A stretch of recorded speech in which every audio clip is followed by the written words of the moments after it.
All right, good morning, guys. I am more rested than I was yesterday. I did work last night, very busy night.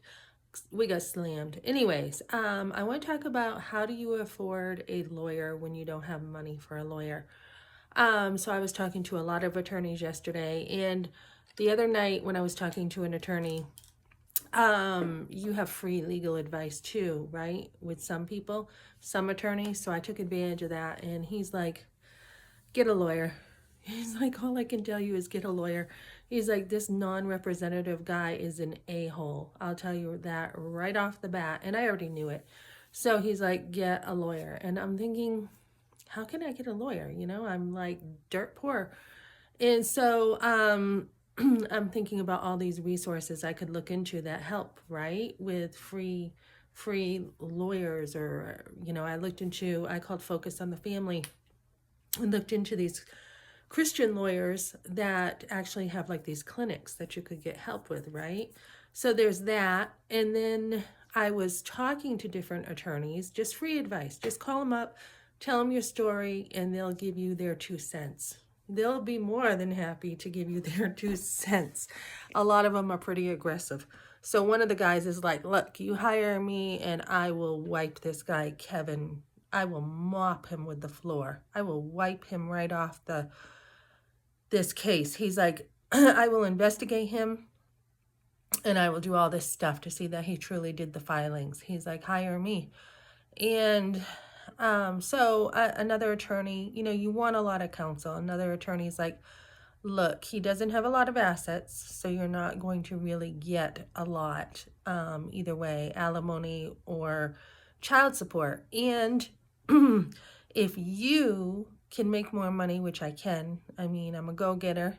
He's like, then there would be no alimony, right? So I'm like, well, I'm not sure what I want to do here. He's like, yeah, I mean, I will definitely represent you, and we can, go with domestic abuse and this and that.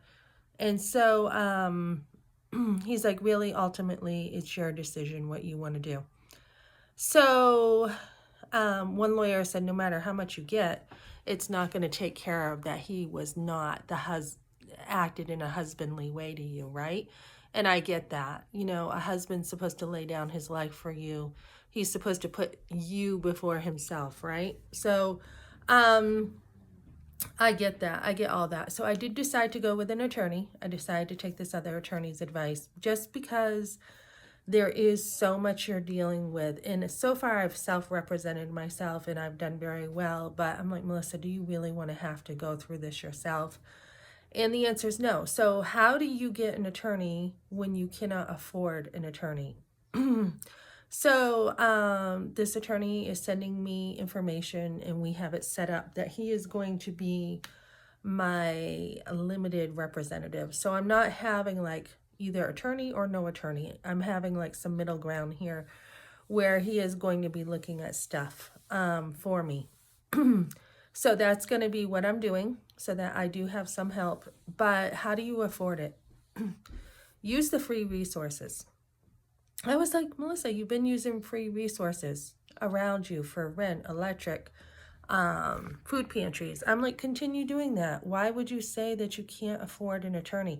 It's a mindset thing. There is, I can't afford it, or there is, you need one. Which one are you going to do? So if you have a lot of self-care, you're going to just want to add this onto your self-care. It's an investment in yourself. So rather than being like, doing a financial affidavit where, you're like, these are my bills and I'm pretty minimalist, which I am, add in some stuff there. Add in an attorney. Add in, like I put in what I'm accustomed to for a home. I'm accustomed to a home that's about $2,000 a month. The last place I lived was $1,900 a month on a lake. So I've been left in like a total dump here. So put that in and put a lot in, but put that attorney in because you want that. I mean, your husband can certainly divorce you. It's his choice. But based on principle, and that's what I'm talking about here, you are going to pay. You broke your vows. You broke your commitments. You broke trust. You broke a lot. So make sure you do that. Use food pantries, use the resources, and put that as a priority in your budget. And then that way you're taken care of very well. There's no point of saving a bunch of money, buying a home, or getting, or, having life inflation, and then you have a divorce in the back of you taking everything from you. There's no point in that, right? You want good direction in life.